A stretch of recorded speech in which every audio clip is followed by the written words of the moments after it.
Hey, what's going on, guys, and welcome back to Monster Tamer News, the segment on this channel where we go over the last week's developments in the monster taming genre. This week we've got the release of the Cassette DLC, we've got the alleged announcement that Pokemon Bank's going to be closing indefinitely, which we will get to in a bit. We've got a bunch of smaller updates across the board too, a new monster taming game that just released in early access, and more. So as per the usual, sit back, relax, and let's dive in.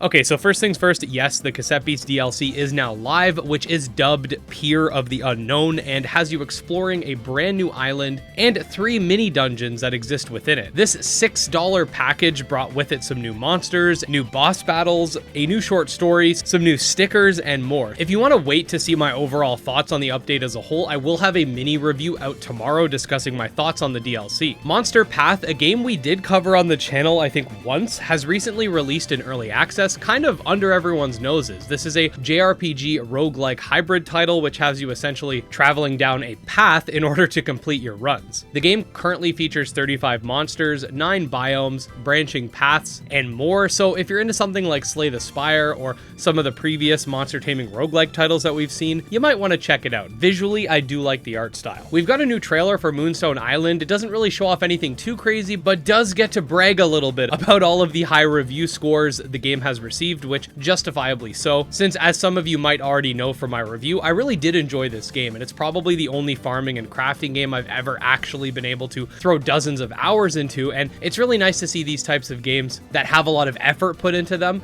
get the recognition that they deserve. So if you haven't checked it out already, definitely consider doing so. Okay, so there have been some rumors that Pokemon Bank will be closing in April 2024, since they're essentially shutting down all of the multiplayer function for the 3DS systems. However, as far as I can tell, it's been confirmed that Pokemon Bank will not be shutting down in April 2024. However, we do know that support will eventually end at some point, as they've stated in the past. I made an entire video about this, but when Pokemon Bank does eventually shut down, there's going to be a hard lock on transferring any Pokemon from generations prior to 8, and even within some of those generations, like Gen 5 not being able to transfer to 6, or 6 to 7, and of course 7 to 8, as mentioned previously. I'm not entirely sure why they can't just make some sort of offline solution for this, where the hardware itself is used, sort of like we saw with previous iterations of the ability to transfer Pokemon, but I genuinely think that the Pokemon Company isn't too concerned with allowing for legacy transfers when it comes to the distant future. I could be wrong about this, but there is something to be said about the fact that remakes might be a little more enticing to people if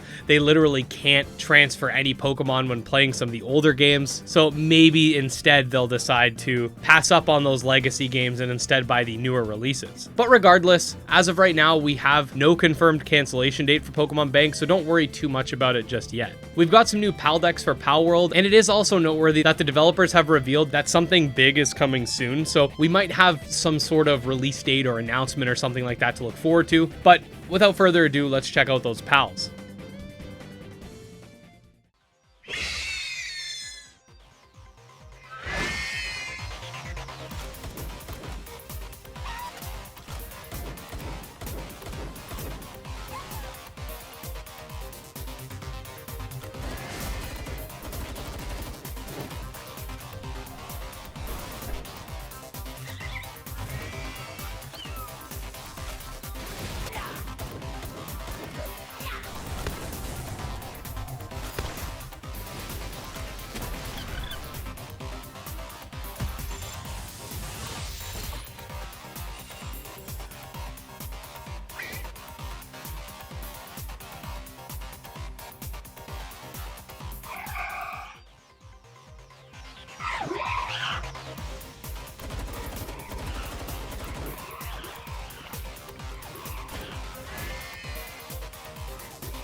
Okay, next up we have the rapid fire news for the updates that don't require lengthy explanations.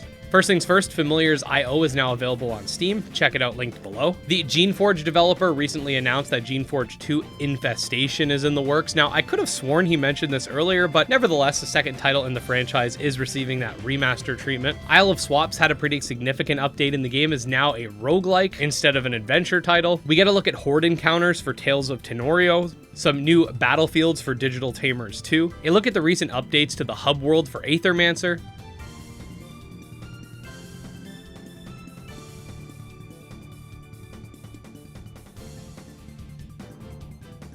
a look at creature cards for Disc Creatures World,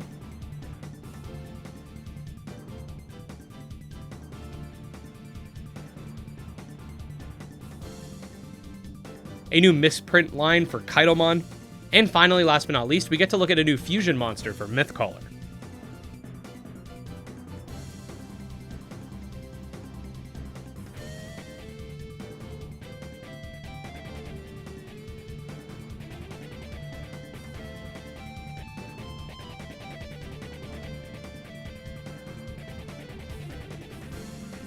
And there you go, guys. Definitely some pretty fun stuff going on this week. Again, stay tuned for that Cassette Beast DLC review, and of course, make sure to subscribe for daily monster taming videos.